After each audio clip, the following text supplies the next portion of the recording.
Good evening. मैं Harish Verma from Pragyan capital investment private limited से।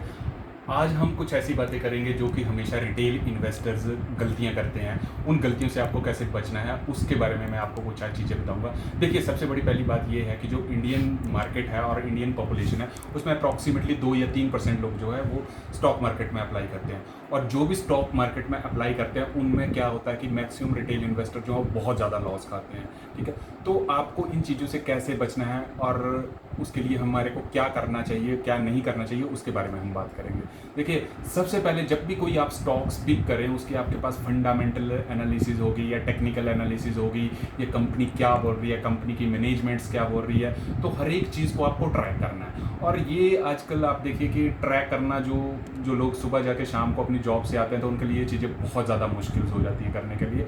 तो आपको इन्वेस्टमेंट इस हिसाब से करनी है कि आपको उस स्टॉक्स में काफ़ी से ज़्यादा मैक्सिमम प्रॉफिट हो जाए। देखिए, आप कोई भी बिजनेस करते हैं तो आप बैंक से लोन ले रहे हैं या उसको स्टार्टअप्स करने के लिए काफ़ी चीज़ें आपको मेहनत करनी पड़ती है, तो वैसे ही आपके पास स्टॉक मार्केट में है। तो स्टॉक्स मार्केट में जो रिटेल इन्वेस्टर्स हैं और जो फ्रेशर्स हैं उनके लिए तो मैं यही अप्लाई कर बोलूँगा कि जो आपके पास मार्केट लीडर हैं, आपके पास जैसे निफ्टी 50 के जो काफ़ी दमदार स्टॉक्स हैं जो कि कोविड-19 के चक्कर में काफ़ी डाउन आ चुके हैं और जिनकी फंडामेंटल एनालिसिस बहुत ज़्यादा अच्छी है, आपको उन स्टॉक्स में अप्लाई करना चाहिए। और दूसरी इंपॉर्टेंट सबसे बात क्या है कि देखिए, जब भी आप डीमेट अकाउंट अप्लाई करते हैं तो आपका जो मोबाइल नंबर होता है वो काफ़ी लोगों के पास चला जाता है। जो भी ब्रोकर एजेंसीज हैं, जो भी रिसर्च के जो लोग स्टॉक्स मार्केट में रेगुलर रिसर्च करते हैं, तो वो आपको रेगुलर कॉल करते हैं कि सर आप अपना पोर्टफोलियो हमारे पास दीजिए, हम आपके पास पोर्टफोलियो संभाल लेते हैं। तो देखिए, इन चीज़ों से आपके पास बहुत बचना है क्योंकि वो आपका पैसा यूज़ करेंगे, वो किस हिसाब से करेंगे। तो मेरा ये मानना है कि जो चाहे वो स्टार्टअप्स हैं जो मार्केट में अभी नए नए पैसा लगा रहे हैं और जो पुराने इन्वेस्टर्स हैं उनके लिए भी यही है कि आप जो भी पैसा लगाएं उसमें आपको उसकी डिटेल्स एनालिसिस करके आपके पास बहुत ज़्यादा जानना ज़रूरी है। तो और तीसरी सबसे बड़ी इंपॉर्टेंट बात है कि हमेशा ध्यान रखना है कि जो नए इन्वेस्टर्स हैं वो काफ़ी ज़्यादा पेनी स्टॉक्स में अप्लाई कर लेते हैं। जैसे पेनी स्टॉक्स है कि हम लोगों की ये मेंटेलिटी रहती है कि हम ऐसा कुछ स्टॉक्स उठा लें जिसकी वैल्यू कम हो, जैसे 5 रुपये का, 8 रुपये का, 10 रुपये का, जैसे अब आइडिया वोडाफोन हो गया या आपके पास पंजाब नेशनल बैंक हो गया या कोई और स्टॉक्स जैसे जो कि 10 और 20 रेंज के बीच में फ्लक्चुएट्स करते हैं और हम उन्हीं स्टॉक्स के ऊपर ज़्यादा फोकस करते हैं। अब हम आपको बोलेंगे कि आप देखिए, आप जैसे महंगे स्टॉक्स है, जैसे मारुति आपके पास महंगा स्टॉक्स है, बजाज फाइनेंस आपके पास महंगा स्टॉक्स है, पेज इंडस्ट्रीज आपके पास महंगा स्टॉक्स है, तो कभी हम उन स्टॉक्स के बारे में सोचते ही नहीं है कि हमारे को ये भी स्टॉक्स लेना चाहिए। तो हमारी जो रिटेल्स इन्वेस्टर है जो स्टार्टिंग में इन्वेस्ट करना करते हैं तो उनकी कोशिश यही रहती है कि हमारे को 100 रुपये में कम से कम 10 शेयर्स मिल जाएं ताकि वो अपनी मेंटली सेटिस्फेक्शंस के लिए ये चीज़ करते। तो वो एट लास्ट होता क्या है कि आप स्टॉक्स ले रहे हैं वो एट लास्ट आज नहीं तो कल आपके पास वो डाउन आ जाना। अगली इंपॉर्टेंट बात होती है कि लोगों के पास इतना टाइम नहीं होता है कि आप हर एक स्टॉक्स के बारे में रिसर्च कर लें। हमारे पास ज़्यादातर मीडियाज़ क्या होते हैं, या तो आपने न्यूज़ चैनल देख लिया या आपने कोई न्यूज़पेपर पढ़ लिया या आपके किसी फ्रेंड ने आपको गाइड कर दिया कि आप ये स्टॉक्स ले लीजिए। ठीक है, तो ये चीज़ें भी ठीक है, कहीं ना कहीं ठीक है, आपको हर एक चीज़ की नॉलेज अपडेट करनी चाहिए, बट फिर भी स्टॉक्स को लेते वक्त आपको ये दिमाग में होना चाहिए कि हमने ये स्टॉक्स लिया है उसकी एक्चुअल में फेयर वैल्यूज़ कितनी है। मैं आपको एक एग्जांपल बताता हूँ। हमने काफ़ी स्टार्टिंग में जब हमने मार्केट में पैसा लगाना शुरू किया तो इंडसइंड बैंक एक ऐसा स्टॉक्स था जो कि 1200 से लेकर 1800 रुपये की रेंज तक फ्लक्चुएट करता था। तो उसकी मैंने खुद काफ़ी रिसर्च रिपोर्ट पढ़ी, जैसे HDFC ने उसको रिकमेंड किया, आपके पास 2100 रुपये का टारगेट दिया, ICICI सिक्योरिटीज़ ने, BNP पारिवास ने। तो जितने भी रिसर्च रिपोर्ट्स मार्केट हैं और जो हमने न्यूज़ में इतनी ज़्यादा न्यूज़ चली तो सभी ने उसका काफ़ी अच्छा टारगेट दिया। बट एट लास्ट में क्या हुआ, मैंने टेस्टिंग के लिए एक स्टॉक्स लिया 1700 रुपये में और आज स्टॉक्स आपके पास 500 रुपये में ट्रेड कर रहा है। तो फिर एट लास्ट में ये लगा कि हमने इतना कुछ न्यूज़ ली, इतनी इन्फॉर्मेशन गैदर करी और एट लास्ट में हुआ क्या कि वो स्टॉक जो 1700 रुपये का था, जो उस टाइम हमारे को मार्केट लीडर लगता था, वो स्टॉक 300 या 400 रुपये पर ट्रेड कर रहा है। तो देखिए, इसमें नुकसान रिटेल ट्रेडर्स का। दूसरी इंपॉर्टेंट मैं ये बात बोलना चाहूँगा कि स्टॉक में इन्वेस्टिंग करने से पहले आप हमेशा 2 या 3 रिसर्च रिपोर्ट्स को एनालिसिस करके पढ़िए। ठीक है, चाहे वो आपको काफ़ी ज़्यादा आपके पास वेबसाइटें मिल जाएंगी, उसमें हर एक मार्केट में हर एक की रिसर्च रिपोर्ट्स अवेलेबल है। उस रिसर्च रिपोर्ट्स में अलग अलग ब्रोकर्स आपको क्या टारगेट दे रहे हैं, क्या प्राइसिंग दे रहे हैं और क्या चीज़ बोल रहे हैं। तो रिसर्च रिपोर्ट्स आपको पढ़ना बहुत ज़रूरी है उस चीज़ की, उसकी प्राइस चार्ट पैटर्न क्या है उसका। आपके पास सबसे इम्पॉर्टेंट चीज़ है कि वो स्टॉक आपके पास कौन सी रेजिस्टेंस और कौन सी सपोर्ट के ऊपर आपके पास बिहेव कर रहा है। तो मार्केट में पैसा लगाने से पहले इन चीज़ों की ज़्यादा कलेक्शंस करके आपको पैसा लगाना चाहिए, ना कि आप किसी के बहकावे में आप मार्केट में पैसा लगाएं। तो जैसे मैंने आपको इंडसइंड बैंक का एग्जांपल दिया, वैसे मैं आपको कोई और एग्जांपल दूंगा। तो आपको इन चीज़ों से बचना बहुत ज़रूरी है कि आप जो भी मार्केट में पैसा इन्वेस्ट करें वो एक क्वालिटी स्टॉक्स में करें, और क्वालिटी स्टॉक्स में आप उस चीज़ को होल्ड करें और उस चीज़ के ऊपर पेशेंस बना के उसके ऊपर रेगुलर आप इन्वेस्टिंग करते रहें। ठीक है, तो ये चीज़ हमेशा एक इन्वेस्टर्स को अपने पोर्टफोलियो में और अपनी एक हैबिचुअल आपके पास एक चीज़ रखनी है। जब मार्केट गिर रही है तो आपको घबराना नहीं है, आपको सिर्फ ये विश्वास रखना है कि जब मैंने ये स्टॉक्स लिया मैंने क्या सोच के लिया। ठीक है, तो कई चीज़ें जो होती हैं वो काफ़ी ज़्यादा मार्केट में हिडन होती हैं, जो कि एक इन्वेस्टर्स तक पहुंचती ही नहीं है कभी तक चीज़ें। आप यस बैंक का केस ले लीजिए, आपको मार्च 2019 में जब आरबीआई ने यस बैंक के ऊपर आपको एक इंक्वायरी बिठा दी तो सभी को लगा कि अब कुछ ना कुछ इसमें निकल के आएगा। फरवरी में जब आपके पास आरबीआई की इंक्वायरी आई तो उन्होंने काफ़ी क्लियर कर दिया कि लोन बुक्स में कोई घोटाला नहीं है, तो आप इसमें इन्वेस्टिंग कर सकते हो। काफ़ी रिटेल्स आए, काफ़ी एफआईआईज आए, बट आपने देखा कि मार्च 2019 में जैसे यस बैंक के रिजल्ट अनाउंस हुए स्टॉक फिर से गिरा।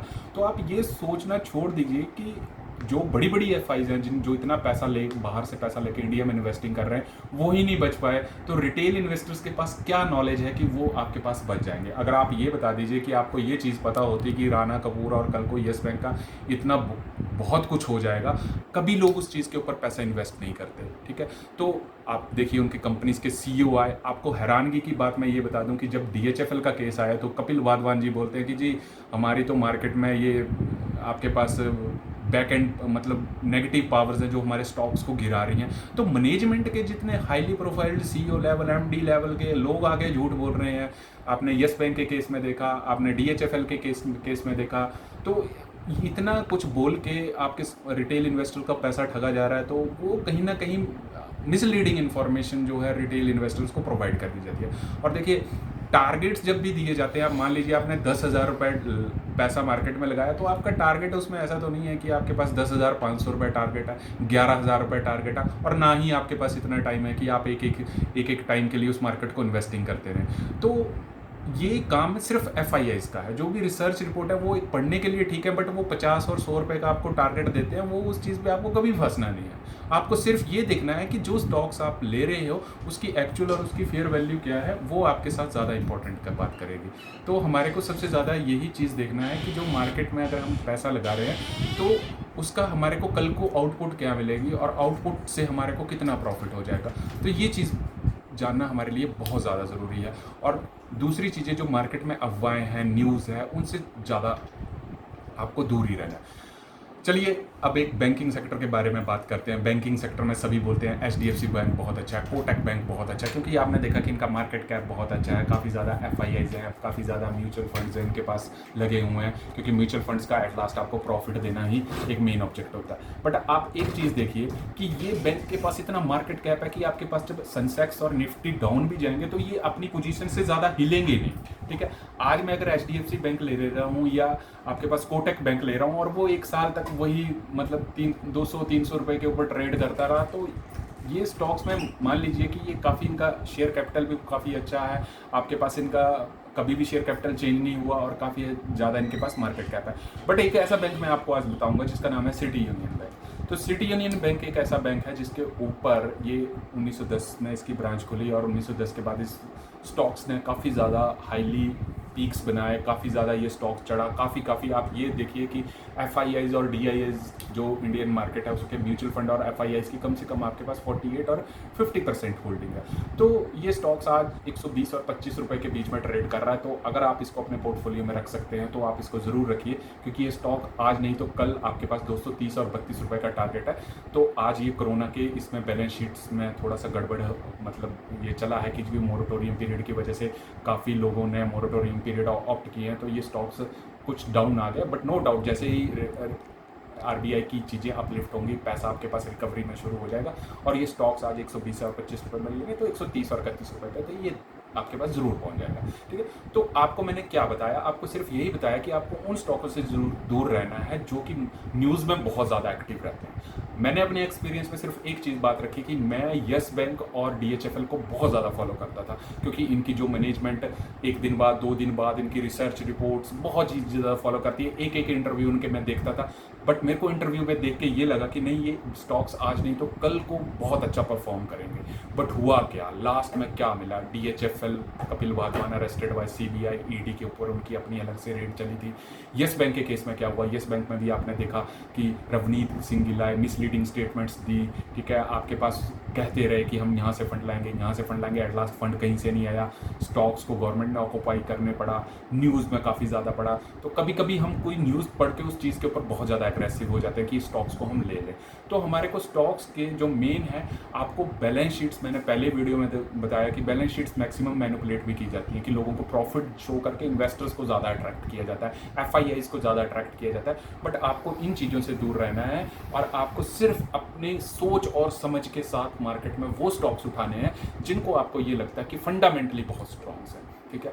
अब और एक चीज़ मैं आपको ये बता दूं कि आपको किसी भी स्टॉक्स के ऊपर विश्वास नहीं करना चाहिए, चाहे वो मैं बोलता हूँ एचडीएफसी बैंक क्यों ना हो, कोटक बैंक क्यों ना हो। देखो, जब नेगेटिव चीज़ें मार्केट में आ जाएंगी तो वो आपके पास स्टॉक्स काफ़ी नीचे डाउन भी जाएगा, ठीक है। तो आपको अपनी एक्चुअल फेयर वैल्यू, आप कितनी प्राइस के ऊपर ले रहे हैं और आपका टारगेट कितना है कि मेरे को इतनी % की रिटर्न मेरे को मिल जाएगी तो मैं स्टॉक से एग्जिट कर दूंगा। तो ये चीज़ें आपको अपनी लाइफ में बनाना बहुत ज़्यादा ज़रूरी है, तो ये चीज़ आपको करिए। अब देखिए, आइडिया वोडाफोन की अगर मैं बात करूं, आइडिया वोडाफोन आपके पास 146 190, आइडिया जब था 190-92 रुपये पे ट्रेड करता था, 46 पे मैंने खुद लिया।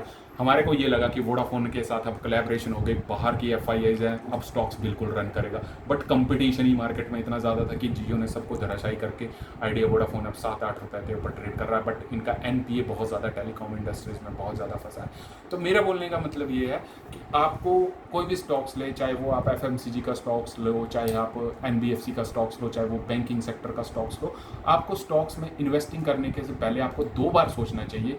एक, नंबर 1 की जिस प्राइस के ऊपर आप स्टॉक्स उठा रहे हो वो प्राइस आपको बिल्कुल एग्जैक्ट करेगी कि नहीं करेगी, उसका टेक्निकल देखिए, उसकी आरएसआई देखिए, उसके बुलिंगर बैंड्स देखिए, नंबर ऑफ टेक्निकल पैरामीटर्स हैं। बट आपको यही देखना है कि अगर मैं इस स्टॉक्स को इस प्राइस के ऊपर बैठाता हूँ तो मेरे को कल को ये आने वाले 1 या 2 साल में ये प्रॉफिट देगा कि नहीं देगा, ठीक है। तो मैंने जैसे आपको पहले इंडसइंड बैंक का एग्जांपल दिया, तो मैंने 1800 रुपये पे स्टॉक्स लिया कि 350, 400, 500 रुपये पे स्टॉक्स लिया।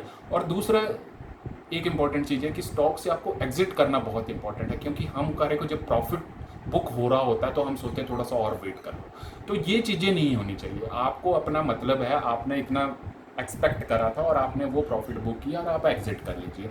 तो आपको उस पर्टिकुलर स्टॉक्स की बिल्कुल करेक्ट नॉलेज होनी चाहिए कि मैं इस स्टॉक्स को इतने पॉइंट्स पे एग्जिट करूंगा। अब मैं बजाज फाइनेंस की बात करूं, स्टॉक्स 5000 के ऊपर गया, स्टॉक्स अभी 3200 रुपये के ऊपर ट्रेड कर रहा है, तो ठीक है, मेरा टारगेट है कि मैं इसको जब 5000 रुपये के ऊपर ये दोबारा से आएगा, क्योंकि इसका मार्केट कैप बहुत अच्छा है, मैनेजमेंट काफ़ी अच्छी है, एनपीएस बहुत कम है, तो मेरा टारगेट है कि मैं 5000 पे इसको लीव कर दूंगा। मारुति की आप बात कर लीजिए, 9000 तक छुआ, आप 6-6.5 रुपये पे ट्रेड किया, तो मैंने 2 साल पहले मारुति के 4 स्टॉक्स उठाए थे 8,500 रुपये में। मेरे को आज क्या मिल रहा है, मेरे को उसमें आज भी नुकसान है 2 साल के बाद। तो बोलने का मतलब ये क्या है कि मैंने 2 साल पहले अगर मार्केट में पैसा लगाना शुरू किया तो मेरे को आउटपुट चाहिए थी कि 2 साल बाद मेरे को कुछ प्रॉफिट मिले, बट वो प्रॉफिट ना मिलके मेरे को वो नुकसान ही मिल रहा है। तो मार्केट में सिंपल ये है कि चाहे आप मार्केट लीडर्स का स्टॉक उठाएं या आपको स्टार्टअप्स का कोई स्टॉक्स उठाएं, आपको सिर्फ ये चीज़ पता होनी चाहिए कि जब हम उस स्टॉक्स को उठा रहे हैं, हमारी प्राइस बहुत इंपॉर्टेंट करती है कि अगर हम उसको कितनी प्राइस के ऊपर उठाएंगे और आपको वो कल को प्रॉफिट देगा कि नहीं देगा, तो वो सबसे बड़ी इंपॉर्टेंट चीज़ बात है। तो उसके लिए आपके पास बैलेंस शीट हो गई, आपके पास टेक्निकल पैरामीटर्स हो गए, वो पढ़ना काफ़ी ज़्यादा ज़रूरी है, और आपके पास मैनेजमेंट्स क्या बोल रही है वो चीज़ें जाननी चाहिए। बट सारी चीज़ों को कंक्लूड करके आपको एट लास्ट 1 पॉइंट आपके पास निकालना चाहिए कि आपने कौन सा स्टॉक्स लेना है। क्योंकि प्रॉब्लम ये है कि एफआईआईज का बल्किंग डाटा इतना होता है कि वो 5-6 रुपये की ट्रेडिंग करते हैं आपके पास। बट म्यूचुअल फंड में आपको हमेशा याद रखना है कि जिस स्टॉक्स में म्यूचुअल फंड की ज़्यादा अच्छा होल्डिंग है, उस स्टॉक्स में आपको पैसा अच्छे से लगाना चाहिए कि आपके पास, कि म्यूचुअल फंड का काम है कि आपको बेनिफिट देना। और कुछ स्टॉक्स आपको ऐसा एनालिसिस करने हैं कि आप मान लीजिए कुछ स्टॉक्स आपके पास कोई मार्केट में है, उसका स्टॉक्स का आज आपको लग रहा है 7 रुपये की प्राइस है। अब बजाज फाइनेंस की बात करें, किसी टाइम में 10-12 रुपये के ऊपर ट्रेड करता था, आज आपके पास 32 रुपये के ट्रेड है। तो जो रिटेल इन्वेस्टर वो एक्टिव कब होते हैं? एक्टिव वो तब होते हैं जब कोई स्टॉक्स मूव करना शुरू हो जाता है। ग्रेफाइट के केस में ऐसा ही हुआ, जब स्टॉक आपके पास 100-150 रुपए के ऊपर था, कोई इसके बारे में सोच नहीं रहा था, बट जब वो स्टॉक 150, 200, 300, 500, 700, 800, 900 तक पहुंच गया, तब लोग उसको उठा लिए। बट ग्रेफाइट के पीछे क्या रीज़न था, वो स्टॉक्स इतना फास्टली मूव क्यों कर रहा है? अब वो जब स्टॉक गिरना शुरू हुआ तो लोगों को लगा नहीं, अब ये 900 रुपये से अब 450 पे है, 450 पे होल्डिंग कर ले। 450 से उठ के वो आज 180-82 रुपये के ऊपर ट्रेड कर रहा है। तो प्राइस एक अलग चीज़ है, स्टॉक क्यों बढ़ रहा है, तो हम इतने खुश क्यों हो रहे हैं, तो उसके पीछे भी रीज़न होना चाहिए। अगर वो स्टॉक्स गिर रहा है तो हमारे को उसका रीज़न पता होना चाहिए कि उसको स्टॉक गिर क्यों रहा है और उसको अब हम एग्जिट करें कि ना। तो रिटेल इन्वेस्टर जो 2 या 3% हमारे पास मार्केट में इन्वेस्टर्स हैं, वो सिर्फ हबड़ दबड़ी में, मतलब कि आज मार्केट चढ़ी तो बेच दिया, आज मार्केट गिरी तो उतार दिया, बट उसको एक लॉन्ग टर्म्स के लिए होल्ड करना, उसको मतलब 3-4 साल के लिए होल्ड करना, ये सबसे बड़ा इंपॉर्टेंट चीज़ होती है, ना कि रेगुलर ट्रेडिंग करना आपको कि आज लिया कल बेच दिया आग लिया। वो काम FIIs और DIs का है, वो हम जैसे रिटेल इन्वेस्टर का नहीं है, क्योंकि FIIs और DIs को बहुत ज़्यादा पैसा लेके आते हैं। अगर वो 1 करोड़ शेयर भी लेके आए और 1 करोड़ के ऊपर 10 रुपये भी उनको प्रॉफिट हो गया, तो वो 10 करोड़ रुपये लेके मार्केट से एग्जिट करते हैं और जो रिटेल इन्वेस्टर हैं उनको ट्रैप करके निकल जाते हैं। तो आपको यही चीज़ आपके पास दिमाग में रहनी चाहिए कि जो भी स्टॉक्स में इन्वेस्ट कर रहा हूँ उसकी करंटली फाइनेंशियल क्या है, उसकी मैनेजमेंट क्या है और उसका प्राइस चार्ट पैटर्न क्या है, और आज मैं स्टॉक्स को लूँगा वो कल को क्या परफॉर्म करेगा। मैं आपको इंडिया बुल्स की बात बताता हूँ। जब DHFL और इंडिया बुल्स हाउसिंग फाइनेंस का केस चला था, दोनों बराबर चले थे, जितना DHFL गिरता था उतना इंडिया बुल्स गिरता था। काफ़ी ज़्यादा न्यूज़ आई कि इसको आज ओवरटेक करेंगे, लोग बना रहे थे होल्डिंग। तो ये चीज़ें आपको काफ़ी सोच समझ के NBFC सेक्टर्स में भी पैसा लगाना है। तो यही एक रिटेल इन्वेस्टर्स की चीज़ है जो आपको काफ़ी अच्छी सोचनी चाहिए। Thank you.